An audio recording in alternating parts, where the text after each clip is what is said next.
Good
evening and welcome to today's third annual Winter Fine Arts Showcase as we celebrate Christmas around the world. My name is Gina Verjani and I will be your MC for the evening. We hope you were able to enjoy some of the refreshments from various parts of the world that represent students of Gallimore Pittman. Ms. Garcia, Ms. Detheridge, and Ms. Williams went above and beyond to prepare the items as we want to celebrate all cultures of our area. It is our hope that you will celebrate with us as we share the Christmas joy with everyone. You've already heard the program opener by our jazz band, directed by Miss Mariah Waller.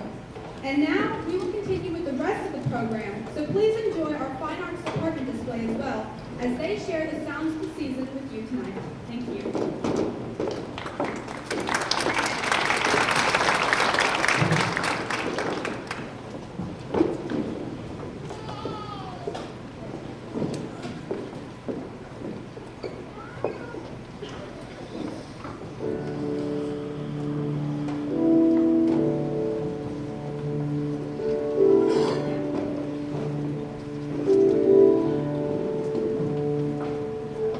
See that babe in a manger bed.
For us here at GP, there is one country that's more important than any other country, and that's Scotland. The name Highlanders comes from the strong, independent people who settled that country and came here to Appalachia to build a new home. One of their most favorite traditions of all time is the Yule log. A log that is either birch or cedar, or sometimes a whole tree, is picked out and is burnt for celebration beginning several days of Christmas. The Yule log is usually burned 12 days before Christmas in order to make sure that spring comes. Before burning the log, men usually engrave images or pictures of women, and burning of that is called burning the old wife. It's to make sure that there's a new year and there is new life. But I don't know how the wives actually think about that. I'm sure they don't know that. Even after the log has been completely burned, they still keep it in there for the new year, and pieces of it are placed under the bed in case of pneumonia, and some pieces are still left in there for good luck. But the ashes that are left over, well, there's a legend about those ashes. They are claimed to be the devil's breakfast. Our story begins with a little boy named Colm. Colm was not a good little boy. He didn't do his chores, he backtalked his parents, and he giggled during church. Well, stuff like that comes back onto someone, and it did. One evening, in a small little town called Tobermory, the devil paid a visit to someone. Our story begins on a late mid-December night. And Colm woke up from his bed, and he went to the kitchen. And there in the kitchen, he ate plum cake, which his mother strictly told him not to. But, of course, he didn't listen. While he was gobbling down that plum cake, he heard a noise from outside, something that sounded like hooves. And that's what they were, hooves. He looked out the window, and he saw the devil himself leaping from rooftop to rooftop. Well, Colm knew exactly why the devil was there. He knew he was there for him. Colm quickly closed the shutters, and he quickly closed the shutters and made a quick decision that he would give the devil some of his cake. With a loud, big bang on the shutter, the devil looked up and he smelled around like a bloodhound. And he went down the chimney, and he landed squarely on the fireplace, on that Yule log. And flames spurted up, and ash went everywhere. And the devil glared specifically at Colm, right into his eyes. And Colm stared back, terrified of the red, hoofed-horned, sharp-toothed devil. But he still held out that cake that was now covered in soot. And the devil took it and ate it all.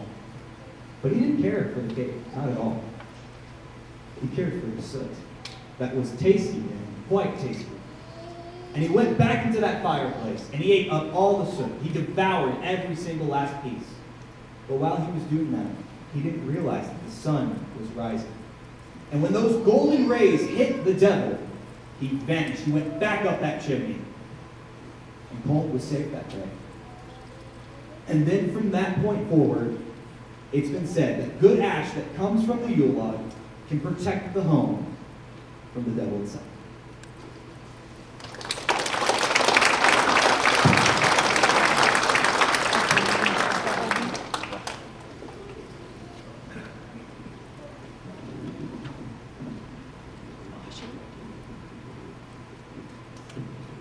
How you guys doing? Doing good?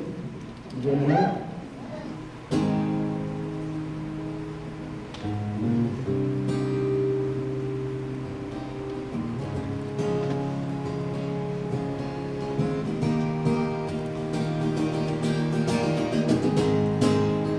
Snow's coming down, I'm watching it fall. Lots of people around. Baby, please come home.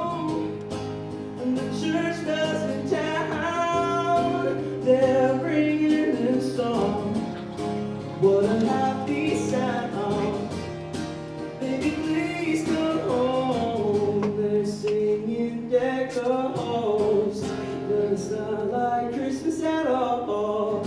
I remember when you were here and all the fun we had last year. Pretty lights on the tree, I'm watching them shine. You should be here with me.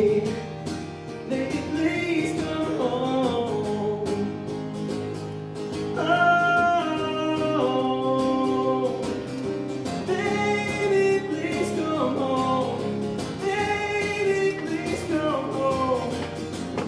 They're singing deck the halls, but it's not like Christmas at all. I remember when you were here and all the fun we had last year. And if there was a way, I'd hold back these tears. But it's Christmas Day. Baby, please come home. Oh, baby, please come home. Baby, please come home. Baby, please come home. Oh, baby, please come home. Baby, please come home.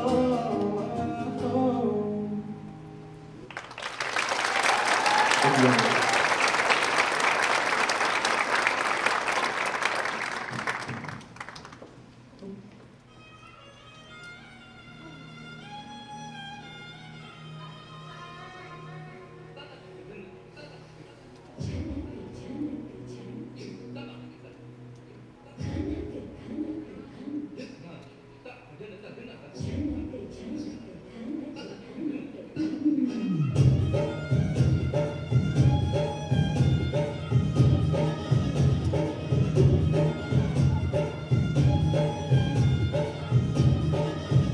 मेरा झुमका उठा के लाया याद में, चौकी दादा बदली के बाजार में। मैं तो झुमका लगा के शर्मा गई, बोली घूमकर बता दे कि मैं आ गई। मुझको लुटा के नाच ले,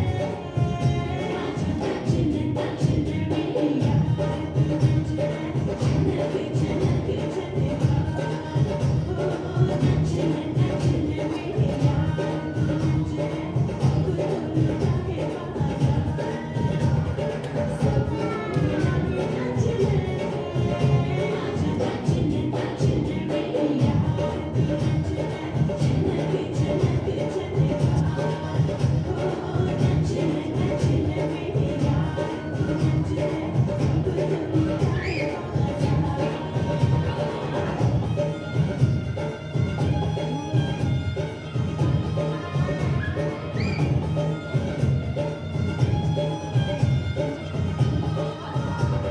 ਮੁੰਡੇ ਕੁੜੀਆਂ ਭੰਗੜਾ ਪਾਉਣ ਨੂੰ ਤਿਆਰ ਹੋ ਜਾਓ।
राई बरेली में तो बीच बाजार जब हुस्न दिखाने जाएगी, होश उड़ाने वाली शौक नजर के जो पेच लड़ाने जाएगी।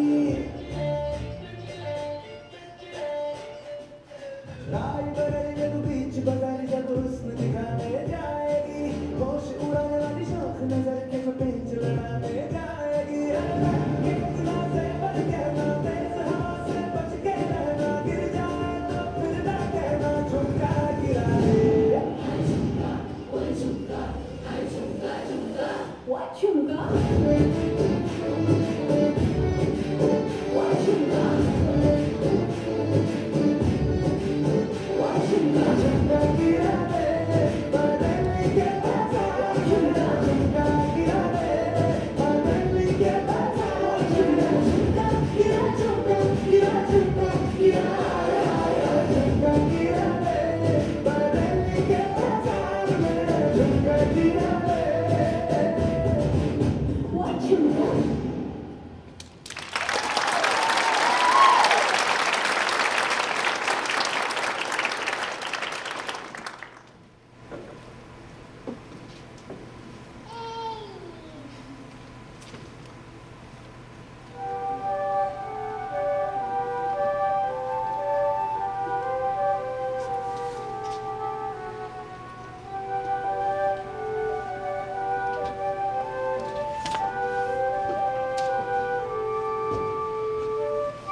The country that gave us lamb intestines for lunch is bound to have some weird Christmas traditions.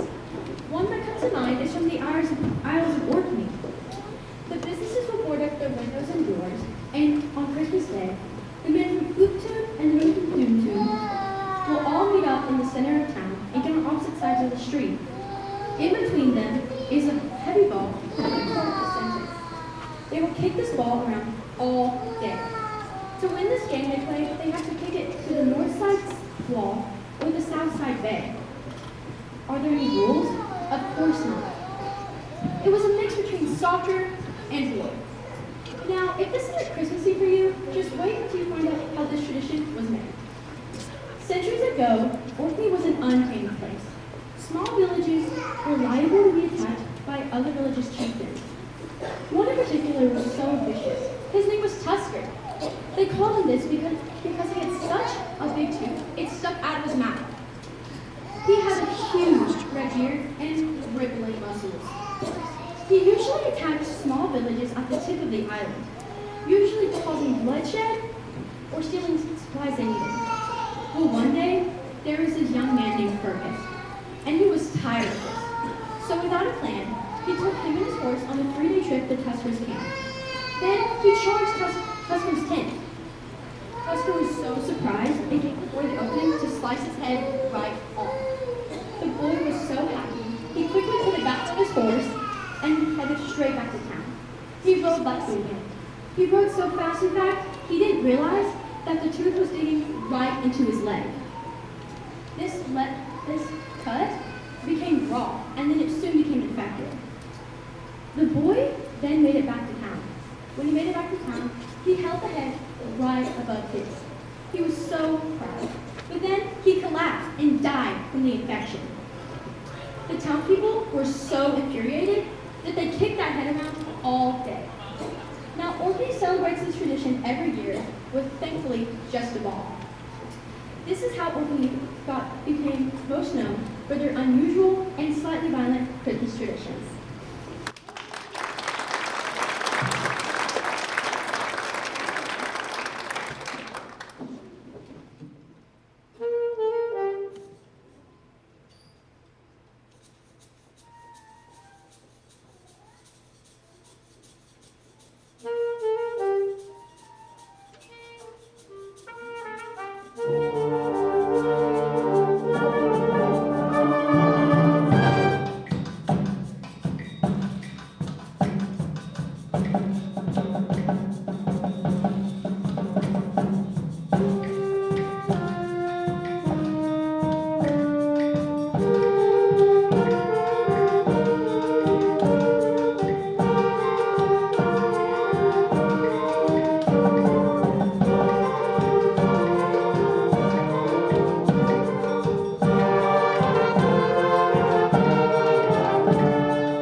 program, and we will have a short intermission. But before we do, if you have not already, please walk through the front hallway to see all of the artwork so beautifully displayed by the GPHS Art Department, directed by Miss Alice Fisher. It is always a pleasure to see the amazing talents that our students hold, and we look forward to the opportunity to share it with you. Also, please take a moment to grab some more snacks, and if needed, there is a restroom available in the hallway near the water fountain. And we also have an announcement by Gavin Harper. It's an improv announcement. This is going to be fun. What's going on, guys? Like I said, my name is Gavin Harper. I'm a music artist, and I go here to Gatlinburg Pittman. And I was going to let you guys know that on December 19th, we're going to be doing a Christmas show called Mountain Christmas Magic. It's going to be a good time. We're going to have a lot of Christmas music, a lot of good live music for you guys to listen to. It'll be me, and it'll be Greg Galloway here, and Julia Woodruff, and Abby Garmany, and Gina Harjani will be emceeing that as well. She's doing a wonderful job this evening. So yeah, if you guys are interested, there's an Instagram. It's called Christmas Magic, and you can find tickets there in the bio and learn more about our show. And I hope to see you guys then. Thank you.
angel voices all night,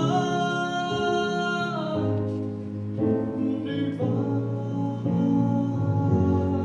oh my,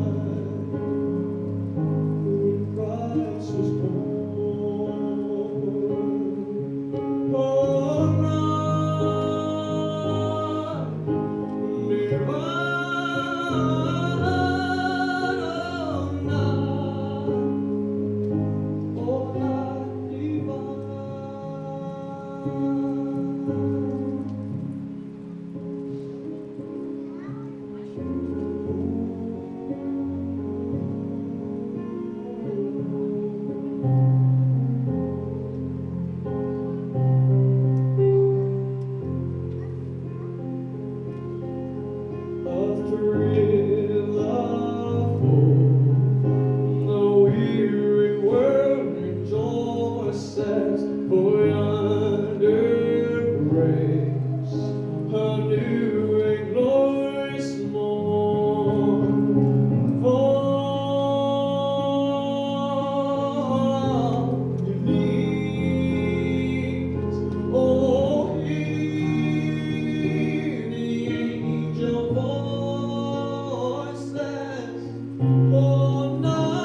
1500s in the town of Castle Douglas.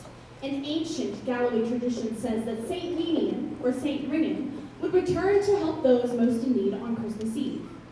This story tells of a boy whose hope and determination led to a Christmas miracle. It's Christmas Eve in the Scottish Highlands. A young and unexperienced boy is watching over a flock of sheep because his master had fallen ill.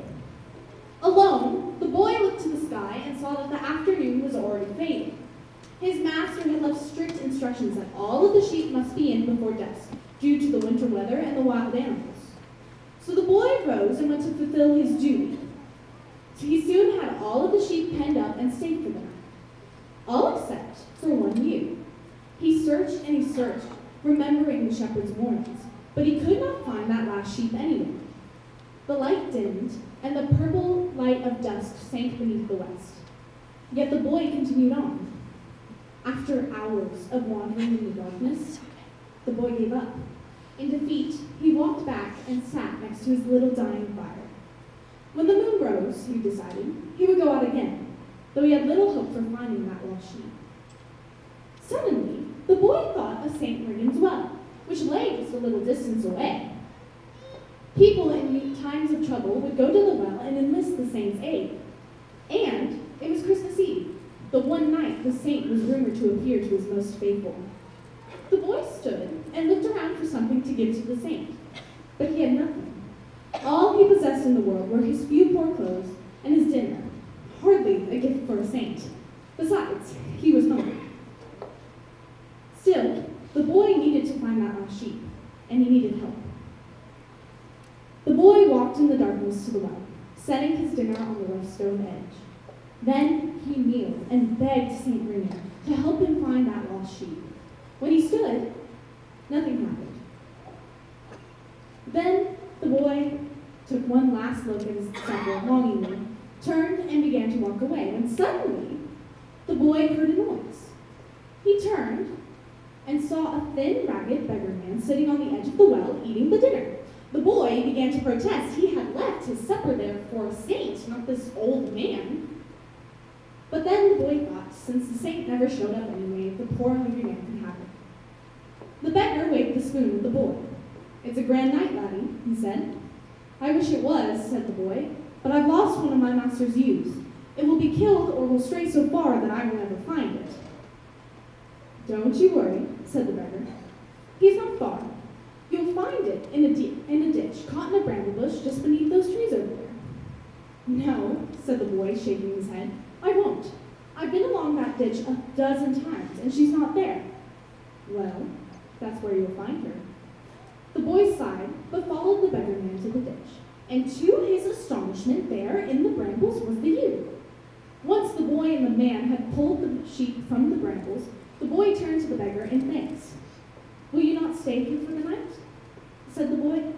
"It's cold. I don't have any more dinner, but you're welcome to the fire." "Thank you, laddie," said the beggar.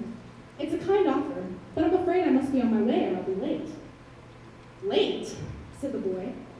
"But where could you possibly be going at this time of night? Why, it's nearly midnight." "Where? Why, to Bethlehem, of course. Where else would I be on Christmas night?" The boy had looked away to attend the fire, but when he looked up, the beggar man was no longer there. He had gone. There were no footprint marks in the damp grass, but the dying embers of the fire seemed to shine extra brightly in the cold Christmas night.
program, let us please take a moment to express our gratitude for the hard work each director and student has put into making tonight a success. If Miss Alice Fisher, Mr. Jeff Ginn, Dr. Bobby Watson, Miss Mariah Waller, and Mr. Mark Harrell could please stand, and everyone please join me in giving them a round of applause for our directors.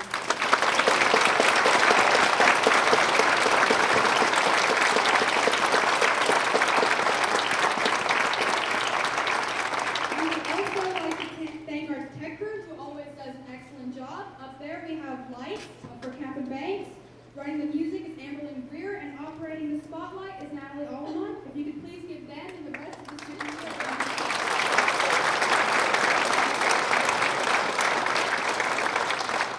It has been a pleasure being here with you tonight, and we have one more song. Thank you. Before we begin our last song, I also want to give a big thank you to Kevin Tierney and his production company. They have recorded our event tonight, and it will be on the Gatlinburg Visitors channel streaming throughout the holidays. So I want to give him a big thank you for being here and recording.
Okay, this is on. Great. Hey, can we have some house lights?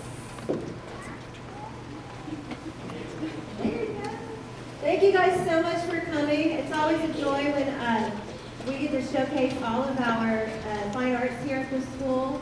And I'm thankful that everybody is willing to participate. And I hope you enjoyed it tonight.